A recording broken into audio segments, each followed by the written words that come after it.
This forecast is brought to you by me. For information on readings I offer, check out my website at manic.mercurian.net, or you can reach out to me directly at manic.mercurian@gmail.com.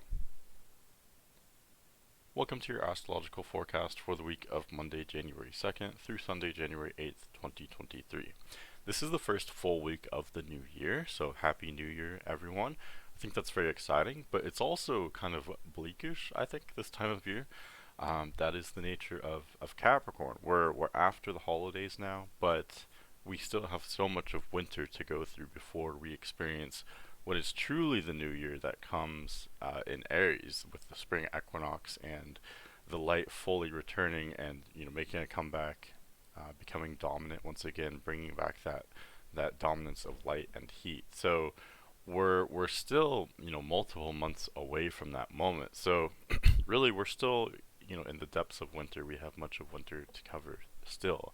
And like I said before, winter astrologically, it's a time of manifestation. It's the most non-physical time of year, so to speak. So that's where there's almost this kind of like hibernation this year, where there's less physical activity, but there's more activity in the mind, in the subconscious, in dreams.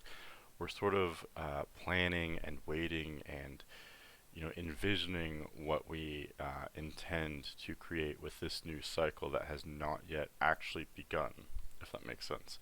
So I think that's very relevant this week with all these kind of Capricornian energies. We still have Venus, Pluto, Mercury, and the Sun in Capricorn. That will change this week, though. We do have Venus entering Aquarius, so that's an exciting development. Um, we also have a full moon in Cancer, so that's going to bring some different energies into the mix here. Definitely a very potent full moon with the moon in domicile in Cancer. I'll talk more about that on the day of the full moon, of course, but to be totally honest, it doesn't look like a super strong full moon. Yes, the moon is in domicile, so that does make it extra strong, but it's really not making a whole lot of aspects. There's kind of a loose square with Chiron, and then the full moon does oppose Mercury in addition to the Sun. So we'll talk about all of that and what it means for you. But not the most mind-blowing full moon, I don't think. But I'll talk more about that when we get to that day. In more general terms, the moon will be transiting from Taurus through Leo this week, and I think that's really beautiful. I talked about that last month when the moon was in this same kind of general area of the zodiac. How, the moon is comfortable in all of these signs: Taurus, Gemini, Cancer, Leo. It's either in domicile or exaltation, or, I say moon is in joy in Gemini. And moon even does pretty well in Leo as well. So although we have a lot of these heavy, stoic, kind of a little bit cold, all these winter energies with these Capricorn and Aquarius energies, we're also combining that with these more spring and summery energies that the moon is channeling into things, if that makes sense. So the moon is in Taurus, Gemini, Cancer, Leo. These energies are a little bit more childlike, more kind of, they bring some kind of joy into the mix, some playfulness. So I do think that's nice to bring about a little bit of lighthearted energy into what is otherwise a somewhat kind of cold and uh, this week, these Capricorn and Aquarius energies are much more about, they're very stoic because of what I said in the intro here. They're planning for the future. They have to be mature and put aside their immediate needs in order to focus on long-term needs, if that makes sense. The energies that will come in spring. Okay, so not the most cheery intro I've ever done, but that's what I see for this week. So let's get into the day-by-day forecast here. Okay, so we start out Monday, January 2nd, and moon is in Taurus. I do think this is kind of beautiful. Moon is it's coming off of that trine with the sun, so we're still experiencing this Earth trine, Sun in Capricorn, Moon in Taurus. Of course, it's not exact today, but it's still, we're still in kind of the midst of it. We're still experiencing that energy. So, Moon trining the Sun, even if it's not exact by aspect, even if it's a little bit off like this, it's still a really great chance of everyone experiencing this really stable, grounded positivity, happiness. There's this stability to it, especially because these are earth energies that we're talking about. Capricorn and Taurus, very stable, very grounded. and moon is exalted here in Taurus as well. So when the moon is exalted in Taurus, it gives us the best shot at being emotionally grounded. What better sign to have the moon in than Taurus, which is so practical and focused on the senses. And although the moon is not exactly trining the sun today, it will make exact trines to Mercury and then later Pluto and Venus as well. So a lot of Earth trines. This looks like a really stable, fun, well, maybe a fun day, mostly productive though. Like a really, I don't know, a great day for being very sensual and grounded and realistic, very practical. Venus does move into Aquarius today, so that's one sort of big development. Um, so that just means the desires are changing, the nature of our desire and attraction.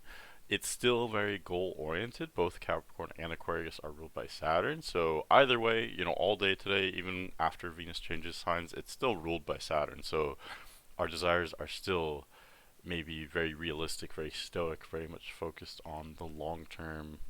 We're very goal oriented this general time of year with Venus in either of these signs. But there is a difference. Going forward from Monday with Venus in Aquarius, we can be a little bit looser and a little bit more experimental in our desire and attraction. That's the difference between Capricorn and Aquarius.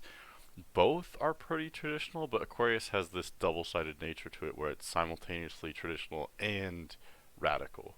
It also wants to be experimental. Let's combine the old with the new. Let's get a little bit freaky or weird, that kind of thing. Aquarius likes to experiment.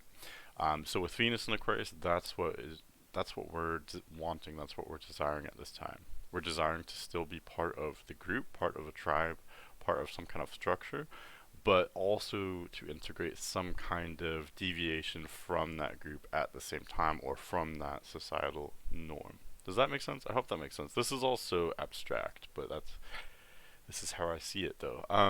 There are two aspects happening on Monday, and both of them are pretty minor, so I'm going to try to just skip through them, relatively quickly because I don't want to spend too much time on them.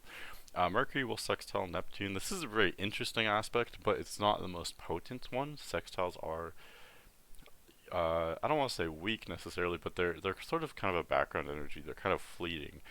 Mercury in Capricorn means that we're being very realistic with our thinking and very kind of deadpan in our delivery, in our communication. And Mercury is retrograde, so we're really mulling things over. I mean, Capricorn's already a sign that I think mulls things over and wants to be very thorough, but with Mercury retrograde here, we're really thinking back into the far past and, projecting how will this affect the far future. It's very methodical, very, thoughtful, that kind of thing. But then now we're combining that with a sextile to Neptune in Pisces. So this makes things even that much more kind of dreamy and, I don't know, thoughtful or nostalgic, thinking about the very far past or the very far future. And it is an opportunity to integrate some kind of emotional sort of intuition into our planning and goal setting, if that makes sense. Um, okay, and then the one other aspect we have on Monday is Sun squaring Chiron. Squares are definitely a very strong, potent, they're a strong example of an aspect, but Chiron to me, the nature of Chiron, I do bring it up, I do count it as a planet astrologically, but I do think that its influence is much less severe or dramatic than the other, the real planets we could call them and the luminaries. So I will mention it, but I'll try to go over this briefly. So Sun in Capricorn squaring Chiron in Aries. This to me looks like kind of the perfect example of a top-down like struggle between the authority figures, whoever has traditionally been in charge, versus some kind of minority, some kind of like grassroots movement, I think would be the term. So this could exacerbate protests or it could cause uprisings. Some kind of minority or some kind of underdog that feels like their needs have not been met. They desire more power, more freedom, more rights, etc. Or maybe they just desire their story to be heard. And Sun in Capricorn represents the sort of father figure, the authority, the whatever you want to call it, whoever's been in charge for many years. They don't want to hear it. They want to be in charge. It's a power struggle. So um, that is, I mean, I don't want to downplay it. That is definitely a major story, a major event.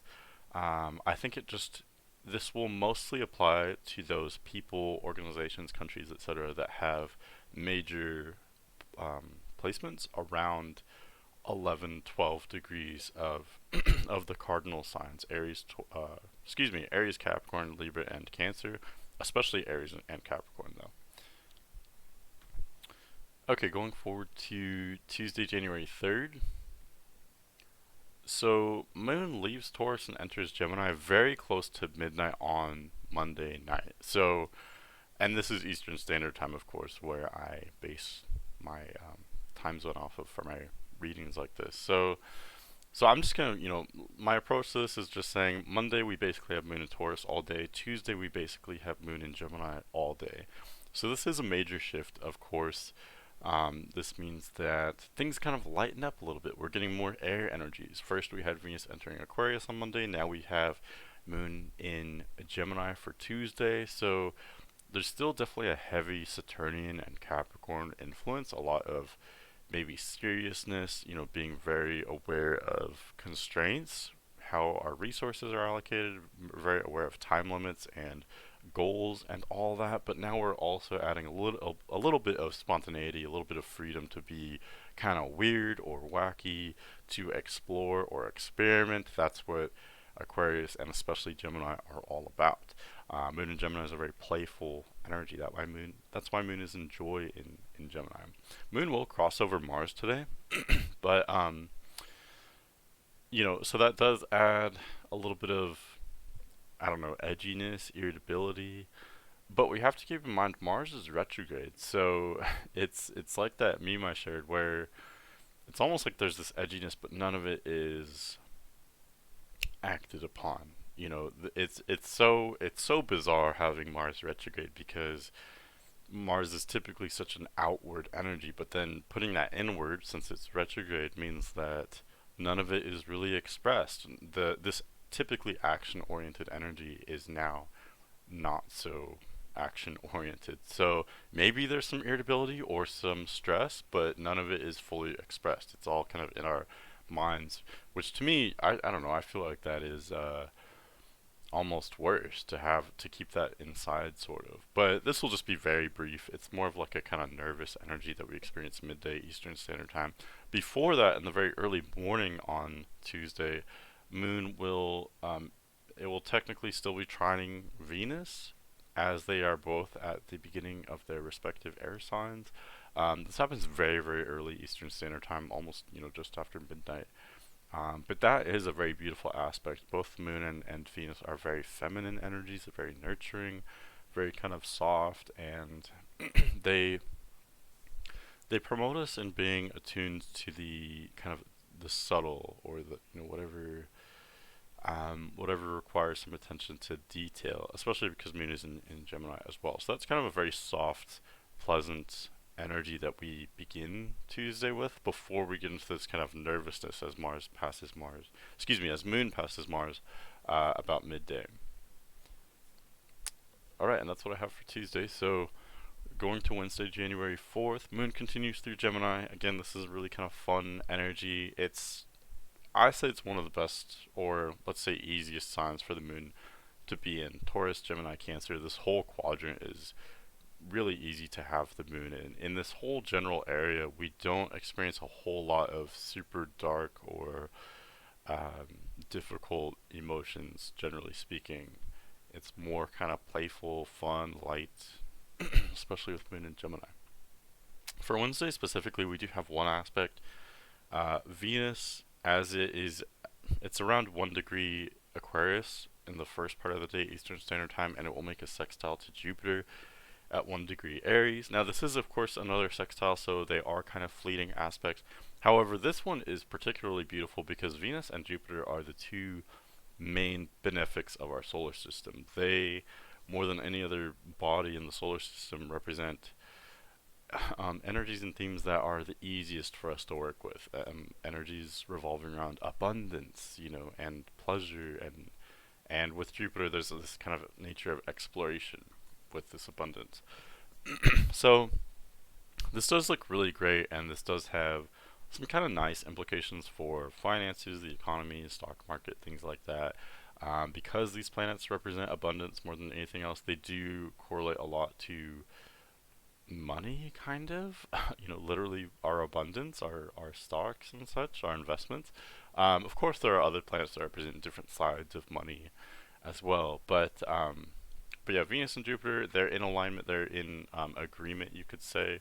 They're in somewhat different energies. Venus in Aquarius is more experimental and very much, we're desiring we're desiring some kind of social continuity, some kind of mutual planning or goal setting with our groups, with our affiliates. And then that energy is blending very well with Jupiter, which is still freshly in Aries, showing that we're entering this new kind of stage societally or globally. So somehow these two energies are working together very well on Wednesday. But other than that, I think I like to try to put this in more mundane terms so that you can experience this yourself. What I would say is, it's basically this combination of these really stoic energies that I outlined in the intro with all, Sun in Capricorn, but also Mercury in Capricorn, Pluto in Capricorn, Venus in Aquarius, Saturn in Aquarius. So it's still a lot of kind of winter energies. Let's be slower, let's be more thorough, let's plan for the future, not so much have fun in the moment, very kind of stoic or serious, very productive. We're combining all of that, group of themes and energies with Moon in Gemini. So, let's do all of that. Let's be serious and everything. But then Moon in Gemini is adding the splash of fun and curiosity as well.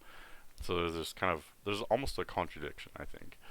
Let's be serious and plan for the future, but then let's also kind of be playful in the moment and play around. Let's experiment a little bit. That's what the moon is supporting us in doing. Okay, for Thursday, January 5th, Moon does enter Cancer about halfway through the day, Eastern Standard Time. So of course that's a major shift as well. And now the moon is in the sign that it will become full in. We're not having that full moon yet on Wednesday, but it's almost there. So it's almost like we're experiencing the full moon. It's just not the peak of that energy yet. But we can already experience that abundance of energy. Everyone's a little bit wound up, especially you can see this with kids and pets. They may be kind of racing around, very active already on Thursday. Um, and yeah, it's sort of a build up to the full moon, I guess you could say.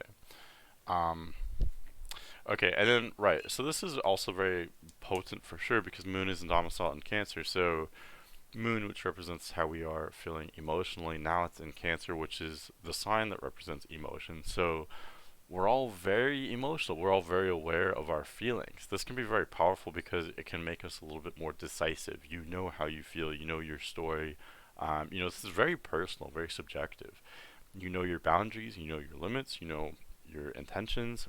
All of that becomes very clear.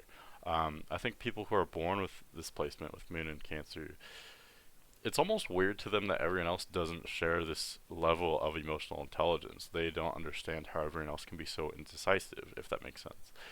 So we all experience this with Moon transiting through Cancer. We can be a little bit more aware of ourselves, I guess, and what we want. Of course, I think the more challenging side can come with the level of emotion that comes with this. We all are experiencing more shades of emotion, more extremes of emotion with Moon transiting through Cancer, especially because Moon is basically full at this point, almost. Um, so, with that comes a huge range. Moon is not a malefic or a benefic. It's not an overwhelmingly positive or negative energy. And the way I see it is because Moon represents emotion. Emotion itself is not it's not purely positive or negative. It is all ranges. It can be the best, euphoric bliss and satisfaction, and it can be, the worst suffering from the depths of hell and everything in between. So we're just experiencing all of that more. So it becomes very dramatic. Preparing for a full moon like this would already be dramatic, but with Moon in Cancer, definitely a very dramatic, very kind of lunatic energy that we're experiencing on Thursday. We do have one aspect happening. Sun will trine Uranus today. Sun at 15 degrees Capricorn, making a trine to Uranus at 15 degrees Taurus. So this is an Earth trine. Um, I could read this multiple ways. So one way is that we're channeling in Uranus in Taurus. Uranus is still retrograde in Taurus. It has been symbolizing these really dramatic changes that are happening to us in terms of how we allocate resources, how our finances work, how our money works, not only individually but also as a collective, how the economy works. All of that is dramatically changing, and with Sun making this trine to Uranus, we are becoming more aware of that. Some kind of event may happen that brings our attention to this, and um, it's not that necessarily there's all this change happening today. Maybe there's some dramatic change happening on Thursday within this area, but a lot of it just has to do with our attention being brought to changes that have already been occurring that we just maybe weren't aware of before, if that makes sense.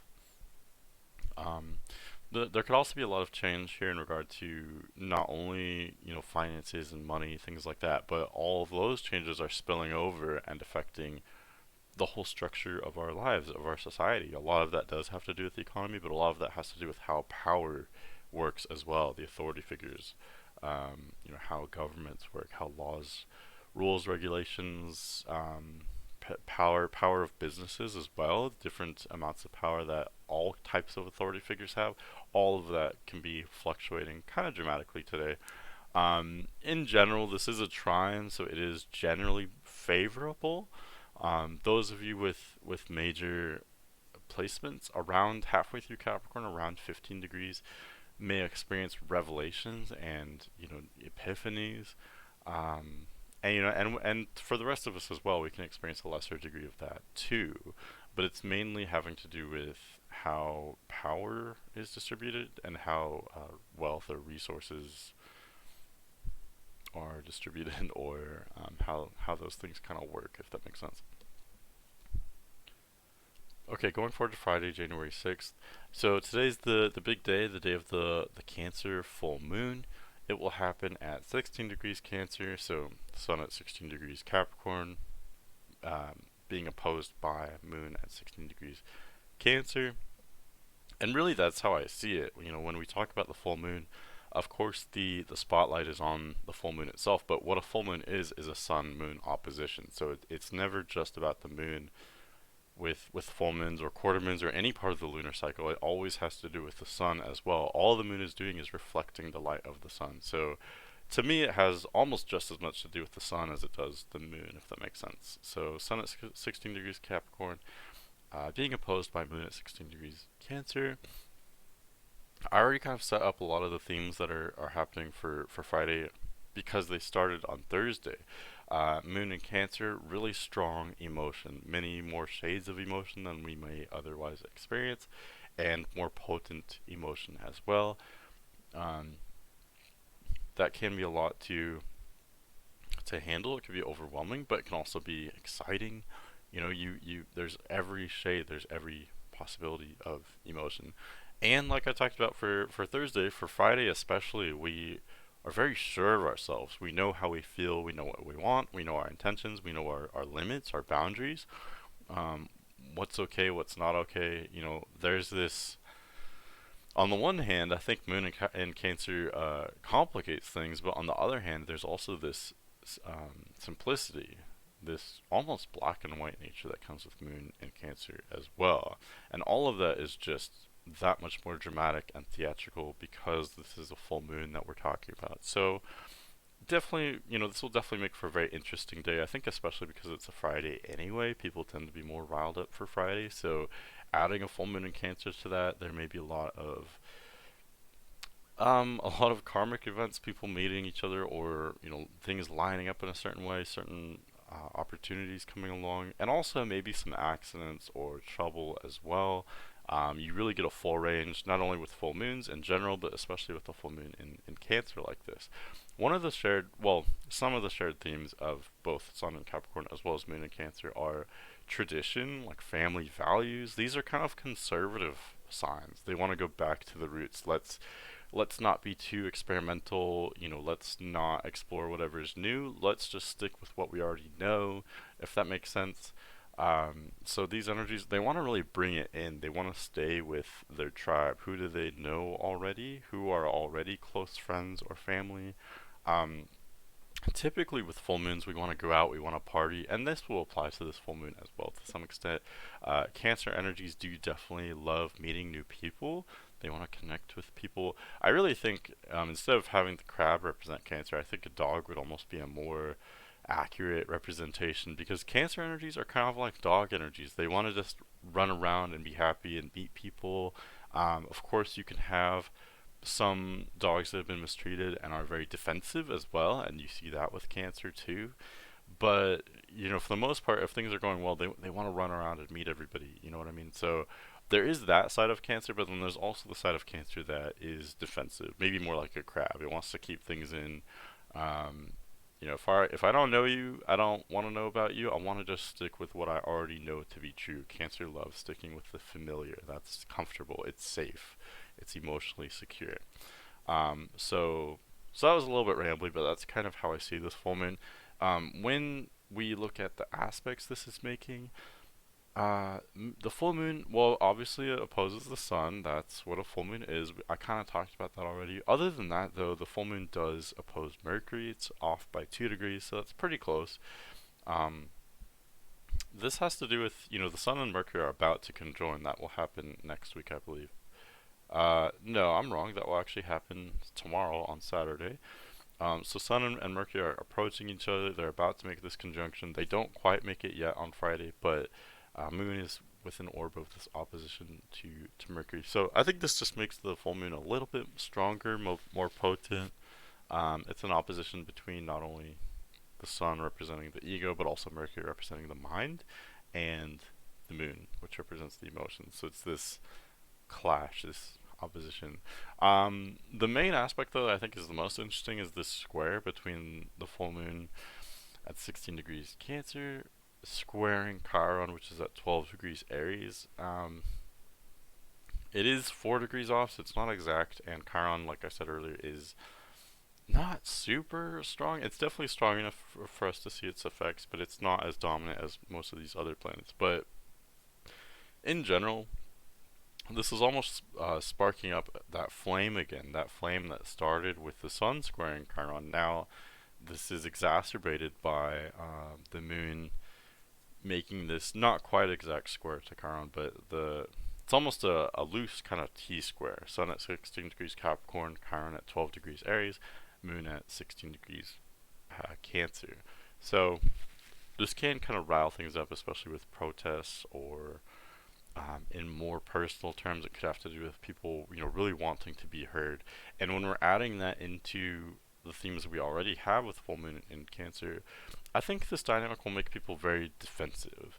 On the one hand, it is a full moon, it is a Friday, we want to go out, we want to have fun, we want to, meet people or party or whatever it is that we do. But on the other hand, I think we're all maybe a little bit extra tense. We're very aware of our beliefs and our histories, and we want to be, very defensive of that, very defensive of ourselves and our family, our tribes, etc. So there could definitely be some tensions on Friday. I would say, my advice is what it always is: just go with it. You can't change these things. You have to just kind of roll with the punches. For Saturday, January 7th, we do get that conjunction between the Sun and Mercury. They kind of fly by each other because Sun is steady, it's always direct, it always moves almost exactly 1 degree per day. So Sun is just doing its usual thing, and Mercury, instead of going forward, it's retrograde, so it does a drive-by. This is about as fast, well, this is as fast as the Sun and Mercury ever pass each other because they're going in opposite directions, at least from our vantage point on Earth. So, okay, so this gets kind of interesting.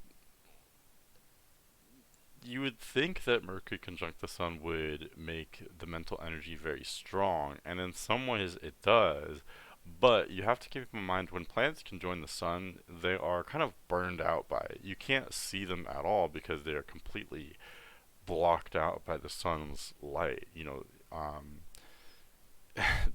Does that make sense? So in this case, Mercury representing the mental energy, the communication, the logic, the analysis, information, all of that for one is more intuitive and non-physical. It's internal right now because Mercury is retrograde. But as Mercury crosses the Sun, all of that more mental part of our lives is almost like electrified. It's fried. It's burnt out by the Sun. So whenever this happens, I always just say to just be extra aware of this. You may want to be very busy and bury yourself with information and lots of little tasks, and be just very busy in general. But I would say just to be cautious with that and to approach it with um, moderation. Maybe take lots of breaks because basically we're very prone to mental burnout with this dynamic, and we can become very frustrated with our communications, and with anything that involves a lot of like detail, attention to detail, or I don't know, lots of little tasks, lots of busyness.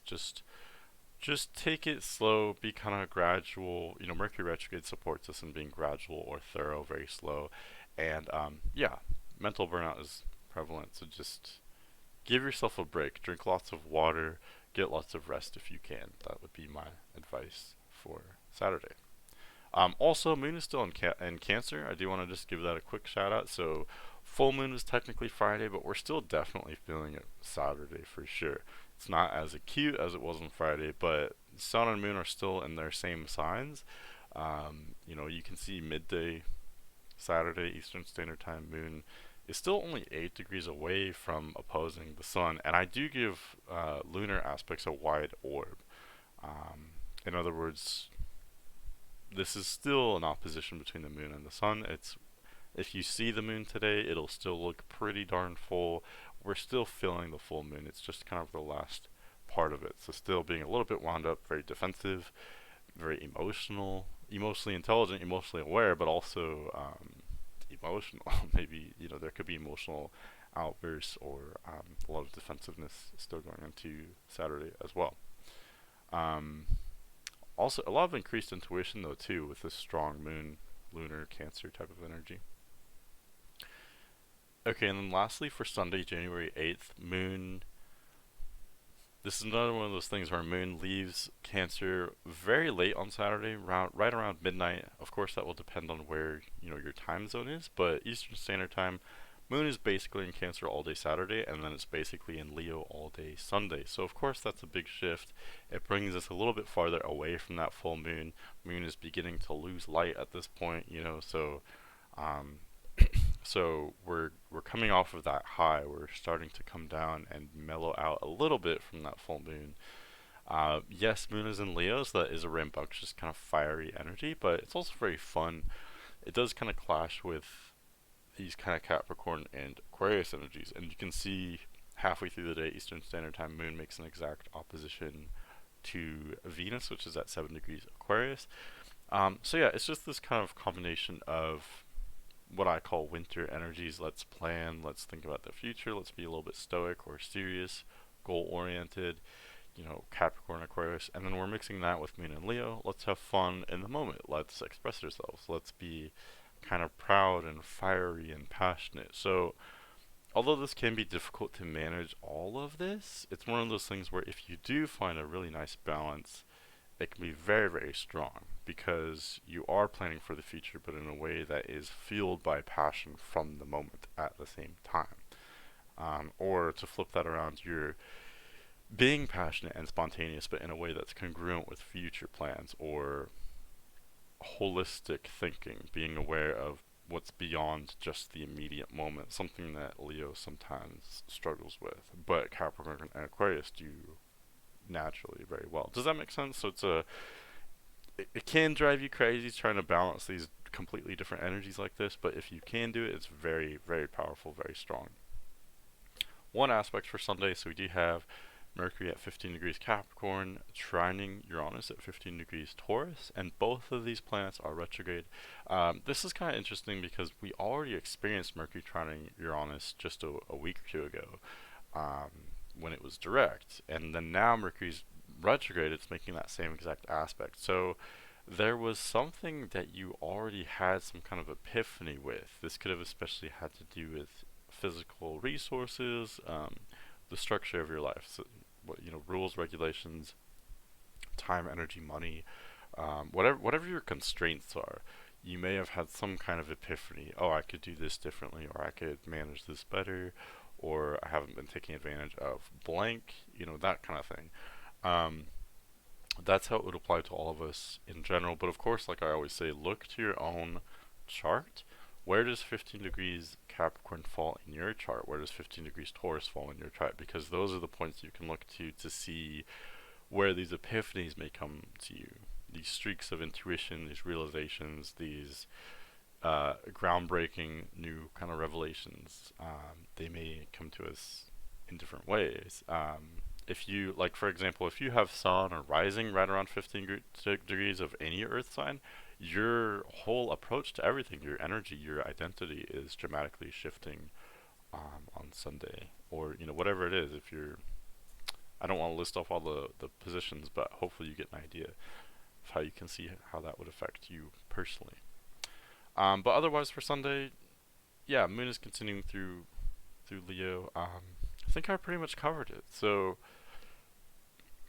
yeah, so that's what I have for you for this week.